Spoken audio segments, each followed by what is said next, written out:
My name is Abbie Trzeciak. I go to Seneca Valley High School and I play basketball, volleyball, and track.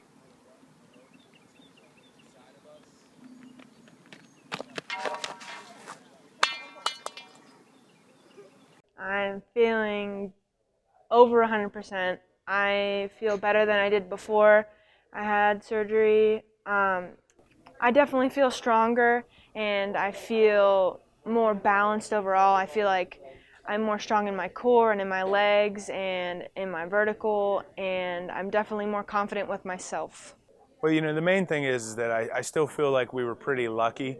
We use an assessment that allows us to determine whether people are ready to get back on the field or not. And that was one of the things that I really trained in and specialized in. And to still, have her go back at 15 weeks, it still makes you very, very nervous that something bad is going to happen. And as much as you plan and prepare and do everything and cover all your bases, you're still a little bit worried that something bad is going to go on. The best part about it is that Abbie was so motivated. She, after she tore it, she knew that she had a chance to go play college sports and that she wanted to live out her dream, and she wasn't going to let the ACL tear get in her way. And at the end of the day, that's the thing that allowed her to get back.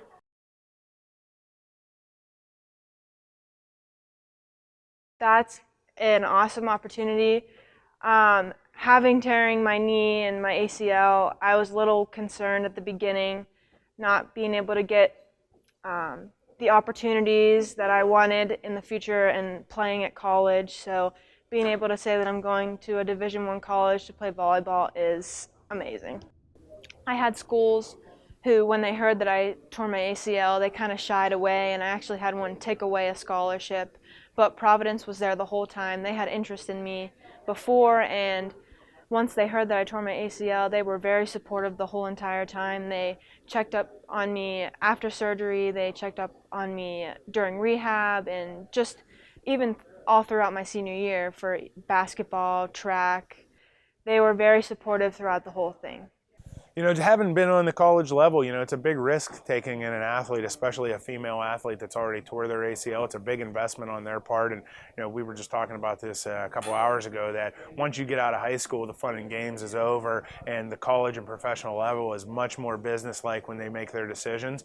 And to invest that much money into an athlete that's already had an ACL tear, it's a little bit scary, especially when we know the re-tear rates are really high. 1 in 10 female athletes at the college level has torn their ACL. So again, this is an epidemic that's going on. They know that it's already risky enough by bringing a female athlete into a competitive sport that requires running and cutting and jumping. So to bring somebody in that already has an ACL tear, it is a high risk, and they're paying attention to that a lot more nowadays. But the other thing that I can say is that they're also passing over on this thing a lot more nowadays, because they know that if girls get the right training and they do the right things, that they're going to be okay. So I would say, and this is anecdotal, that these schools that are probably allowing the girls that have already torn their ACL to come in, they probably have a plan to try to make sure that they're going to train them correctly, especially in sports like volleyball, basketball, and soccer.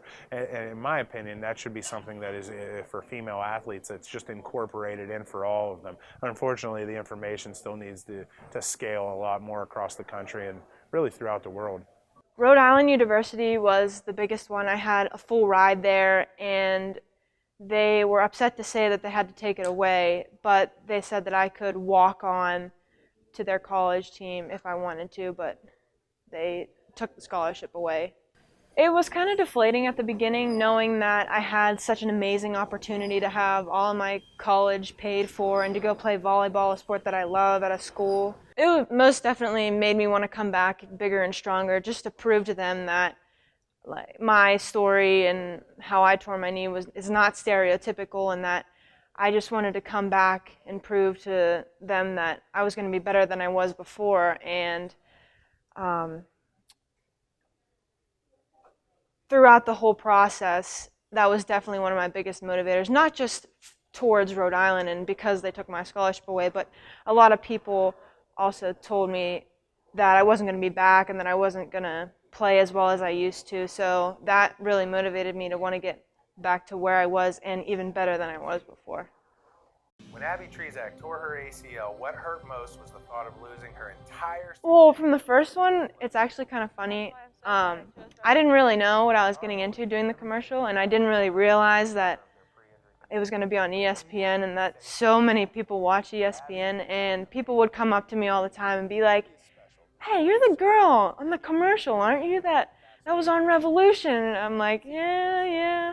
And at school, people would, come up to me and say that they saw me on the commercial. And actually, the funniest part is random people that I don't even know will come up to me at the store and be like, "Hey, I know you. You were on that commercial." So it's really humbling kind of to see like people who don't even know me, but they know my story and they know how I recovered, and they come up to me and tell me about it. It's kind of makes me feel like I'm famous a little bit. So you're a local superstar. I guess so.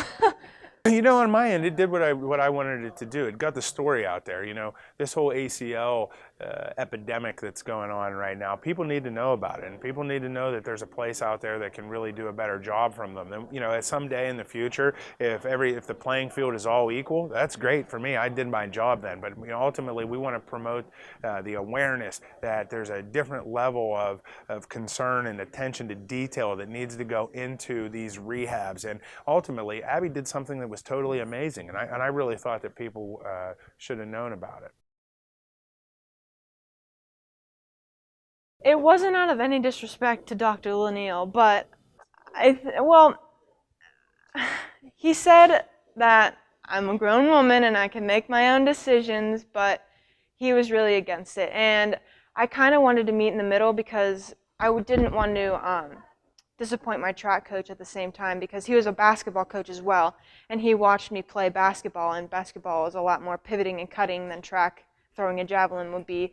So I kind of wanted to meet in the middle with Dr. Laniel and Coach Pico. So in 8th grade, he pulled me aside and he said, "Abbie, you have an amazing opportunity that can happen these next 4 years." He said that I was going to be a 12-letter athlete, and that since freshman year, actually more since 8th grade, I've had this goal in my mind that I wanted to be a 12-letter athlete. And I tore my ACL in May of my junior year, so I had lettered for track, so I was at 9.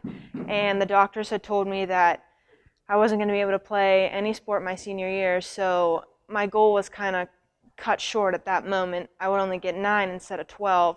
And that was another motivator for me to get back, because I wanted to get a letter for volleyball and a letter for basketball and a letter for track. And the reason I did track is because I was at a point where I wasn't going to be able to throw the javelin, but since I was clear to do things, I thought, why not, finish my goal and get the final letter because I was able to, rather than because I was hurt I couldn't throw. So since I was cleared, why not throw and get the last letter? I wasn't that upset. I wasn't that surprised, really. You know, we had a long talk, and I treated her like an adult, and she is an adult. She's a really mature, intelligent athlete, and I was a little bit disappointed and a little bit scared because that was the way that she tore her ACL from the beginning.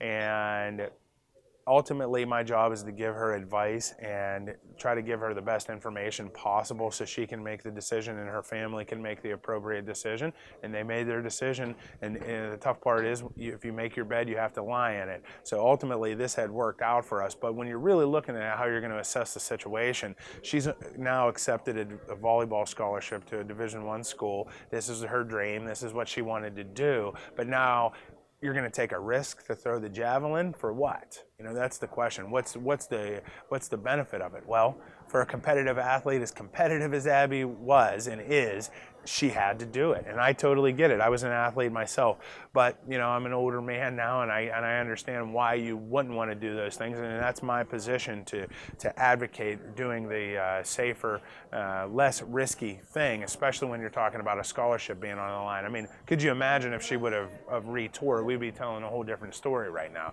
and that's what I was trying to avoid. I wanted her to get out of her high school season, you know, her high school career, go to prom, graduate, get ready for college, and go, and everything's going to be fine, and go live her dream and have fun playing college volleyball. For any girl out there that's tore their ACL, what advice do you have? Don't give up. And that's really cliche to say, but honestly, there's going to be people that tell you that you can't make it and that you're not going to be back to where you are and that things are never going to be the same and you're not going to be the same athlete or even the same person that you were before your injury. But you kind of have to use that to motivate yourself, and you have to make the rehabbing process about yourself and finding, what you can do to make yourself better. And you really want to get better to make yourself better and to make yourself happy and to get back to where you were. And there is a light at the end of the tunnel. Like, things will get better. It may be bad at the beginning and it may hurt so bad, but you just have to push through it, and I promise you it will get better. So if you're really looking for to get the appropriate rehab and to focus on getting back to 100%, you should come to a place like Revolution and come seek a physical therapist like me. There's other people out there, but that's the approach that you want to take. And I'm also going to come into Revolution as much as I can just to work on my vertical, to work on quickness and speed and a lot of core strength. If you want to have a successful outcome with anything, you have to have the right plan. And unless you're an expert on ACL rehabs or any other type of rehab, especially when it comes to high-level sports, you should put it into the hands of the expert. And at Revolution, that's why we're here. We're here to help guide you through that process. And I want to do as much as I can to strengthen myself to prevent from injury. In college, you only get 4 years of playing, and I don't want to spend it as much on the bench as much as I did during high school and had to sit out due to an injury. She's just that kind of kid, you know what I mean? She's gonna take her success and attribute it to somebody else. She's a different type of person. She has been I've known her since she was 14 or 15 years old. She has been on a path to success because of her attitude, because of her work ethic. It's just unfortunate that we had to connect because of this injury, and I've been there, helping her out along the way a little bit. So if I've had anything to do with that, that makes me really proud, because that's, ultimately what my goal in life to do is to help people reach their ultimate best potential that they have and self-actualize and be able to reach their goal.